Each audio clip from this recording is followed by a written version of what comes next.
In this video, we've come to a garlic festival to see exactly what goes on here. But first, let's back up. The middle of America has a critical lack of entertainment. They have no Top Golf, they have no Dave & Buster's, they have no third example. But here in Hutchinson, a town of 14,000 people, they have garlic. It's a vegetable that can make food taste delicious, but it's also a vegetable that can make your wife hate you. In fact, every year they have a festival centered around this one vegetable. It's a good idea to put garlic in everything, isn't it? Today I'm on a mission to find out what kind of food people are serving here at a garlic festival. Boom, we have come to our first location. Right behind me, this tent known as Sunny Days Comfort Food. The first thing that caught my eye on the menu was the garlic mac and cheese. How does mac and cheese and garlic work together? We're about to find out. Let's go under the tent and take a look. My big question for food vendors here is when you're invited to this festival, are you required to put garlic in your menu somewhere? No, but we try to put it anywhere we can. You can accommodate garlic. There's different types where you can make it to go in anything. Boom, what am I looking at here, Jamie? So this is our homemade cheese sauce that we got. We make everything in-house. And right here you've got some nice noodles. Yep, some tapa. You gotta make sure she's all cheesy and wonderful. You give it a little bit of a stir. Is the garlic component already worked into the sauce? Yep, we make a garlic oil, we roast garlic, and then we puree it, and then we put it into the sauce. So he's gonna pile that in right here. This is our garlic mac and cheese infused with garlic flavor. He hits it with a little bit more sauce. This looks creamy and delicious. All right, folks, we have our first meal of the day right here, and I couldn't be more excited. This is the mac and cheese, and it comes with a spork. Half spoon, half fork. Not very good at spooning or forking. I love the noodle they've gone with here. It's kind of a spiral macaroni noodle. And take a look at that creamy white sauce full of garlic flavor. Let's go for it. Cheesy, delicious, creamy, and a bit of garlic, not intense. Oh, but the intensity is growing. This is the type of garlic where you think I can eat this without any negative consequences. And then you go to kiss your loved one later and she retches. I love it. Very good, very satisfying. Garlicky, but still cheesy. There's balance. It is a garlic festival, so I think they feel some kind of responsibility to make a garlic version of their own food. That's what they've done here, and that's what they've also done here with their grilled cheese. Oh, so it all starts with a slick of garlic butter on the flat top. A little bit of garlic oil. White American cheese. There's the aioli. It's a rosemary garlic aioli. I can't take any credit for that sandwich. It is particularly my wife's sandwich she's invented. Next, hit it with some sliced apple. Got smoked ham. Now this is where it gets fun. Next, we pile the ham on top. Another slick of garlic butter. He places the bread on top of that. This thing is gonna be so garlic infused. He removes the sandwich from the flat top. He hits it with some plant matter, arugula, the diagonal cut. Very important to maximize eating efficiency. And that's how you make our apple grilled cheese. Inside, a garlic aioli. Only white trash eat mayonnaise. People like me, sophisticated people, we eat aioli. And has layers of flavor. I can't believe it. They wanted to create a sandwich that had some balance. So it's not just about heavy ingredients. It's not just cheese and mayo and ham. No, they put apple slices, which gives it a nice crispy crunch. Very delightful. And then arugula. When I saw the salad, I thought, not for me, not today. The only vegetable I want to eat is garlic. Super savory, incredibly flavorful, rich, and packed with garlic flavor, but again, with some balance. Look, today my mission is to find a food that overdoes it, that's overconfident with the garlic. I like that pungent, potent intensity. This is culinary mastery. I love it. But let's keep moving and see what other extreme foods we can find. America's love for garlic runs so deep that each year it's celebrated with festivals around this country. Welcome to the Minnesota Garlic Festival. I'm Gertie the Garlic. Here at the 18-year-old Minnesota Garlic Festival, you can explore 70 of this country's best types of garlic, indulge in confusing treats like garlic chocolate and garlic ice cream, and meet others who also love garlic a little too much. The garlic is by far the most superior, smelly, stinky, wonderful thing that we can celebrate, and we do it one day a year, and it's the best day ever. Boom, off to our next location, right behind me, a place where they're serving ginger and also garlic lemonade. It's a very unusual type of lemonade. Let's go check it out. All right, folks, here we go. Garlic lemonade. On one hand, it doesn't feel like garlic should be in lemonade. On the other hand, I really feel like if you put enough sugar on anything, it'll make it palatable. But let's give it a taste and find out for sure. Oh, wow.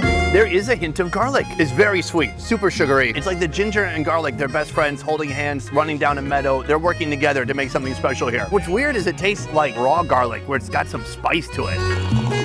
The lady inside that wagon seemed to offer rocker. I think you have to be a little bit nuts to come to a place like this and reinvent a menu that makes no sense anywhere else. But here, it's celebrated.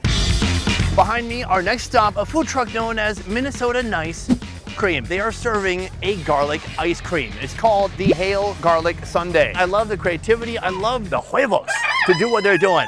Let's get in line.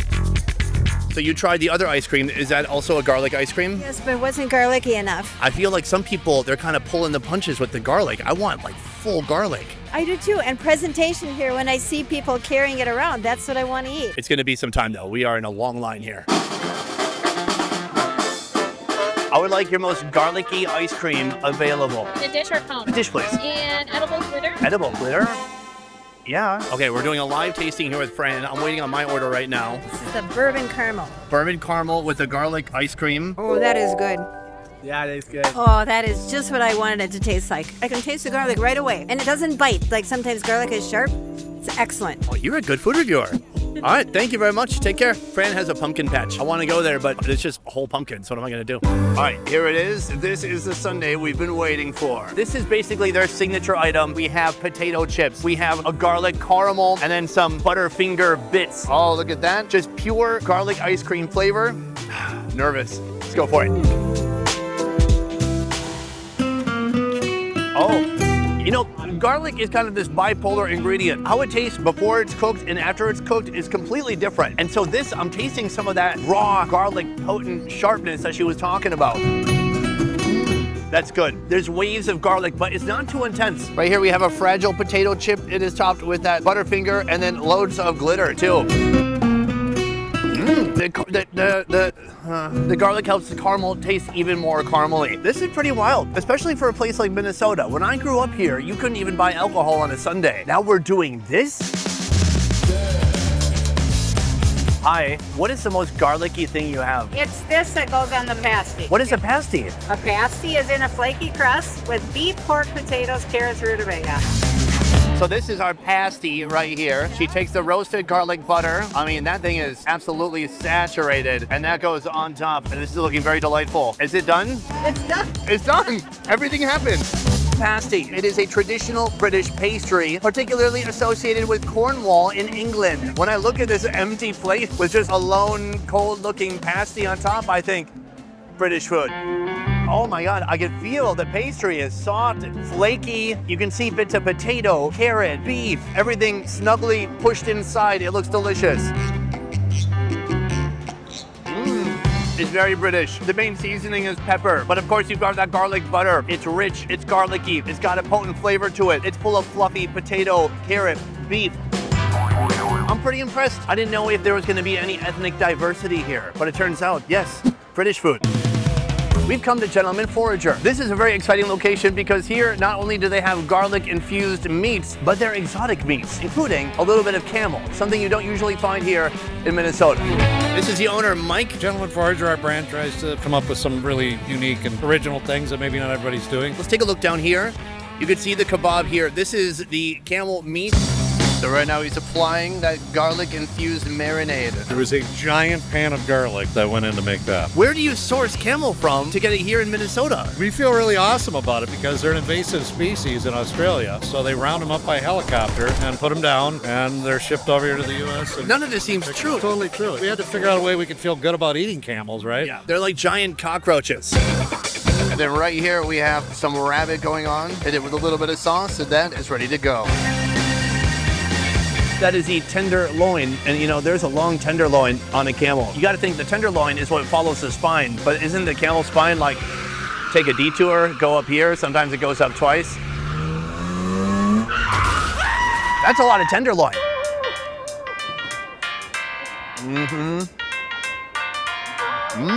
Beefy, garlicky, lean, delicious. Quite tender. It's got a little bit of heat, very savory. I love it. What they cut this with, a machete? These are huge. I'm a big fan. I've had camel in many different countries. This is my first time having camel an hour away from where I was born here in Minnesota. Pretty dang good. But then there's the rabbit. This right here. Folks are walking by saying, hey, where do you get the chicken? Oh, that ain't chicken. Look at that. This is a hamstring. This is what gives the rabbit its hops. Oh, it's looking juicy. Rabbit infused with a garlic sauce. This is unbelievable. It is reminiscent of chicken, but a little drier, but not dry. I'm telling you, next wing night, this looks like it could be a giant wing. It is not. It's delicious, it's juicy. For being such a lean meat, it really grills up nicely. Very impressed. It's nice to see the more exotic meats. We need to get out of just the rut of pig, cow, chicken. But from here, we must keep moving forward. Behind me right now in that trailer, Danger Moon. I saw the menu and they have a very unique item from Asia called mandu. I tried mandu a lot because it's from Korea and I lived there for 8 years. But here, well, there's a guy inside making mandu and he ain't Korean. Let's go talk to Dave. Where are you from? I'm from originally from Delano, Minnesota. Our mandu is inspired by the pan-fried mandu. We cut up the vegetables with our ginsu knife, and we use patty pan squash, zucchini, garlic grown locally here in Minnesota, and also onions. I love vegetables and mandu. So all these vegetables will get minced up, mixed with this pork right here, and then it looks like this, ready to get stuffed into the wheat wrapper. So we put the wrapper in there, and then we use our machine. Oh, that worked pretty good. Okay, we have the mandu, and then we're ready to put it in the cast iron pan, where we use some sesame oil to get the Asian flavor. We add a little bit of soy sauce, and then to get a little sweetness, we add a sweet and sour sauce. Put a couple of dumplings in there. We serve 2 at a time, and that is how we make our Moto Mandu.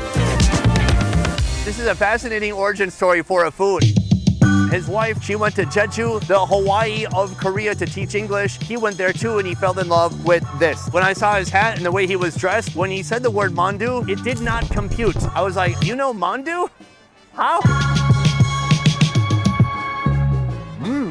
Hey, that's good. I thought that was gonna be way too vegetable-y. Squash, zucchini, they're almost the same thing, and they can be a bit watery too, but it's not. It tastes great. There's a balance between the veggies and the meat, and then the garlic. They hit it with some of that locally grown garlic. He's using sesame oil, a very staple Korean ingredient, giving it some smoky flavor. It tastes very good. I'm gonna really sop it up in that sauce. Very satisfying. It's good and it has garlic. That's what I'm all about today. There are a finite number of food trucks here and not all of them are serving garlic specialties. I'm gonna keep looking and see what else we can find. All right guys, you wanna see something terrifying? You gonna sit right here? Okay. Yeah, I'll get in here. What? Who do we sacrifice? All right, can I go? Am I free to go? Okay, thank you. So now we've come to the Meet the Farmers portion of this festival. This is where you can meet people making all kinds of fun products. For example, this gentleman is farming singing bowls. Hi, how you doing? So over here you have garlic shortbread. Evelyn, Yeah. what is shortbread? It's a type of cookie that originates from Scotland. It's very butter heavy. There's flour in it, and I just make it a little weird. Including garlic? I sold out that one immediately. It was like garlic, cheddar, and shot. A good Samaritan has just given up her own garlic shortbread. It's right here in my hands. I'm gonna try it for the first time. We've got garlic, cheddar, and chives. It's soft and moist. I thought it might be crumbly. It's not. I taste the cheddar. It's just wafts of garlic circulating in my mouth. It's savory, it's cheesy, and it's kind of like a cheddar bay biscuit, like what you get at Red Lobster. Garlic shortbread, love it. All right, folks, I'm here with Zane. He has made garlic chocolate. It shouldn't work. It shouldn't exist, but Zane has brought it into existence, like the Chinese cloning a sheep. How do you know if people are gonna wanna buy it? You don't wanna go home with 70 pounds of garlic chocolate. I basically just did an estimate, and if it sells, great, I'll do it next year. If not, I'll sell it elsewhere, I guess, or try. So if you're here next year, maybe you're buying the chocolate from right now. Is that your point? Yes. Okay. Yeah. All right, folks, here we go. Zane chocolates. You see the little pieces of garlic right here. Gonna strip off the old stocking there. Boom. Look at that, big, beautiful, dark tabs of chocolate. I'm gonna break off one strip.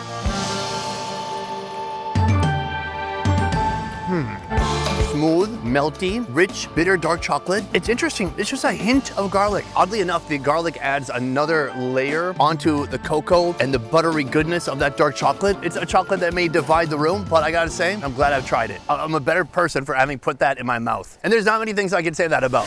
Boom, we've reached our final location right behind me. This is where we're gonna meet our garlic crescendo. Will my wife ever look to me face to face again? No. Already know. Here they're serving an assortment of different types of barbecue, including a pulled pork sandwich.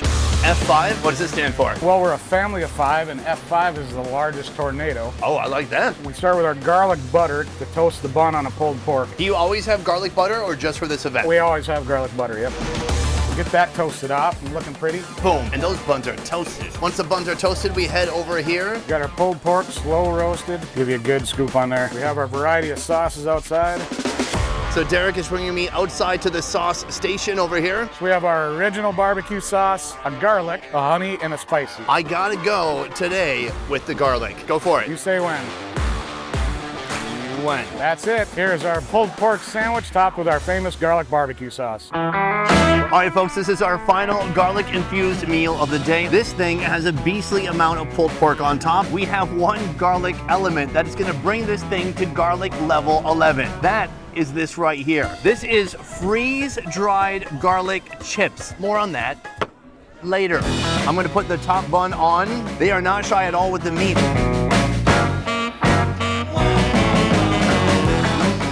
The bun is steamy and then toasted as well. And there's just so much super soft, delicious, succulent, juicy, tender pulled pork. This is absolutely delicious. That barbecue has the right amount of sweetness, tang, and savoriness, plus a hint of garlic flavor. But here's the thing. I want to end big today, and I don't want to end with a little bit of a hint. I want to end with this. That's like a full piece of garlic that's been dehydrated. It almost burns. It's like eating raw garlic, except that it's dry. We already know that this is a delicious pulled pork sandwich, but what if you completely desecrate it by adding all of this? That's gonna be yummy.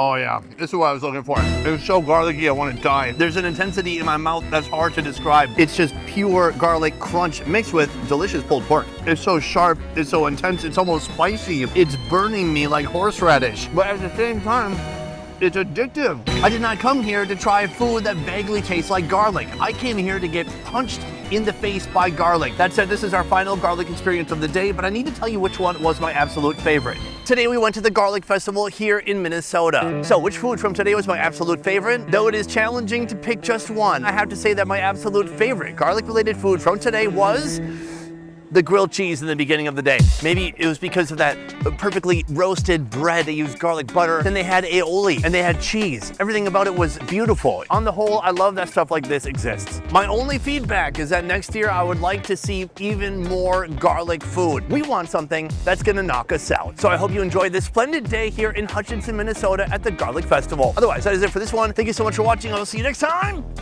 Peace. My breath could knock out my wife. It could knock out just anyone right now. Those garlic chips are lethal. Oh man, what am I gonna do? I got a weapon right here. I'm gonna turn myself in. That's what I'm gonna do. I'm going to the police station. That's such a, do you need a police station when you have 14,000 people? I'm going to the next biggest city.